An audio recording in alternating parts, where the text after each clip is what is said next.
Welcome back to the Ancestral Findings podcast.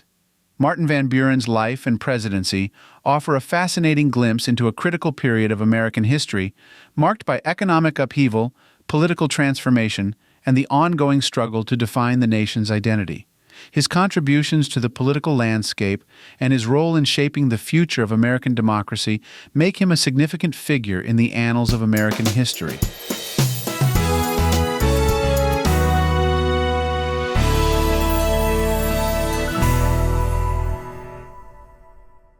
Martin Van Buren was born on December 5, 1782, in Kinderhook, New York. He was the son of Abraham Van Buren, a farmer and tavern keeper, and Maria Hose Van Buren. Martin was the third of 5 children in a Dutch-speaking family, making him the only president whose first language was not English. This cultural heritage influenced his worldview and political strategies. Growing up in a modest household, Van Buren was exposed to politics early on, as his father's tavern served as a gathering place for local politicians. He received a basic education at the village school and later attended the Kinderhook Academy. Showing an early aptitude for law and politics, he apprenticed under Francis Sylvester, a prominent attorney in Kinderhook, and subsequently studied law at the offices of William P. Van Ness in New York City. Van Buren's political career began at the local level, and he quickly became known for his political acumen and organizational skills. He was admitted to the New York State Bar in 1803 and established a successful law practice in Kinderhook. His involvement in state politics grew, and he was elected to the New York State Senate in 1812, serving until 1820. During this period, he emerged as a leader of the Bucktails, a faction of the Democratic-Republican Party that opposed the policies of Governor DeWitt Clinton. Van Buren's ability to build alliances and navigate the complexities of political factions earned him the nickname the Little Magician. He played a key role in creating the Albany Regency, a powerful political machine that dominated New York politics for decades. This organization laid the groundwork for modern political parties by emphasizing party loyalty, discipline, and grassroots organization. Van Buren's influence extended beyond New York as he became a national figure. In 1821, he was elected to the United States Senate, where he served until 1828. His tenure in the Senate was marked by his support for states' rights, opposition to the national bank, and advocacy for low tariffs. Van Buren's ability to build coalitions and navigate the political landscape made him a key player in the Democratic-Republican Party's transformation into the Democratic Party. In 1828, Van Buren was elected governor of New York, but he resigned shortly after to become Secretary of State under President Andrew Jackson. As Secretary of State, Van Buren was instrumental in shaping Jacksonian democracy, promoting policies that favored the common man and opposing entrenched elites. His tenure saw significant diplomatic achievements, including the negotiation of trade agreements with the British Empire and the settlement of long-standing disputes with France. In 1832, Van Buren was selected as Andrew Jackson's running mate, and they won a resounding victory. As vice president, Van Buren continued to support Jackson's policies and played a crucial role in the administration. His loyalty and effectiveness earned Jackson's endorsement for the presidency, and in 1836, Van Buren was elected the 8th President of the United States. Van Buren's presidency began under difficult circumstances, as the nation was plunged into a severe economic depression known as the Panic of 1837. The panic was triggered by a combination of factors, including speculative lending practices, the collapse of land prices, and the failure of several major banks. Van Buren inherited these problems from the Jackson administration, and his response to the crisis would define much of his presidency. Van Buren believed in limited government intervention in the economy, a principle rooted in his Jacksonian beliefs. He opposed the establishment of a new national bank, and instead advocated for the creation of an independent treasury system to manage the federal government's funds. This system, which separated government finances from private banking institutions, was eventually implemented in 1840 and laid the foundation for modern fiscal policy. Despite his efforts, The economic downturn persisted throughout Van Buren's presidency, leading to widespread unemployment, bank failures, and social unrest. The prolonged depression damaged his popularity and overshadowed many of his administration's achievements. Van Buren's presidency was also marked by contentious debates over slavery and abolition. As a Northern Democrat, he faced pressure from both pro-slavery and anti-slavery factions within his party. Van Buren sought to maintain a delicate balance, advocating for the preservation of the Union while avoiding the extremes of either side. One of the most significant issues of his presidency was the annexation of Texas, which had declared independence from Mexico in 1836 and sought to join the United States as a slave state. Van Buren postponed the annexation decision, fearing it would exacerbate sectional tensions and potentially lead to war with Mexico. His cautious approach pleased neither abolitionists nor pro-slavery advocates, further complicating his political position. In foreign policy, Van Buren continued Jackson's approach of promoting American interests while avoiding entanglement in European conflicts. He successfully resolved disputes with Great Britain over the Canadian border and navigated tensions with Mexico over Texas. Van Buren's administration also faced significant challenges in its dealings with Native American tribes. He continued the policy of Indian removal initiated by Jackson, overseeing the forced relocation of several tribes, including the Cherokee, Choctaw, and Seminole.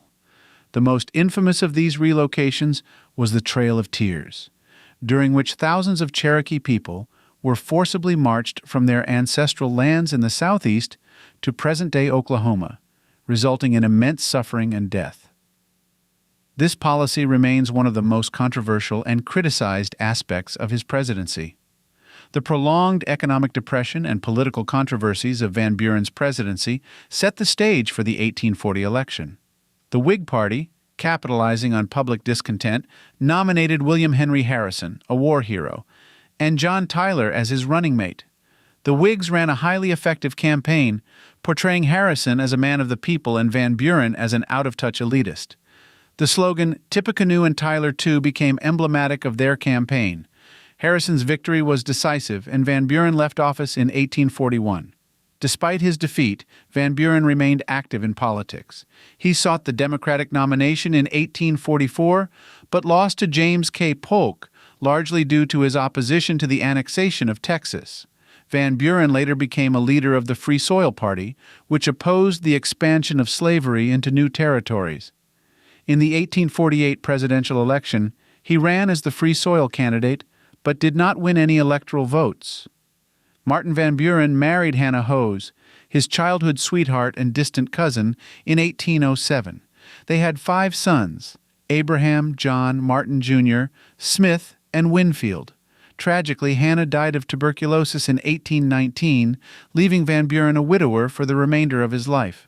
He never remarried, and his devotion to his family and stoic demeanor were well known. Van Buren was known for his charm, wit, and political shrewdness. His ability to navigate the complexities of political alliances and his skill in building coalitions were key to his success. He was a masterful politician, often described as the first professional politician in American history. His meticulous attention to detail and understanding of the importance of party organization laid the groundwork for the modern Democratic Party. Martin Van Buren's legacy is multifaceted, reflecting both his achievements and the controversies of his time.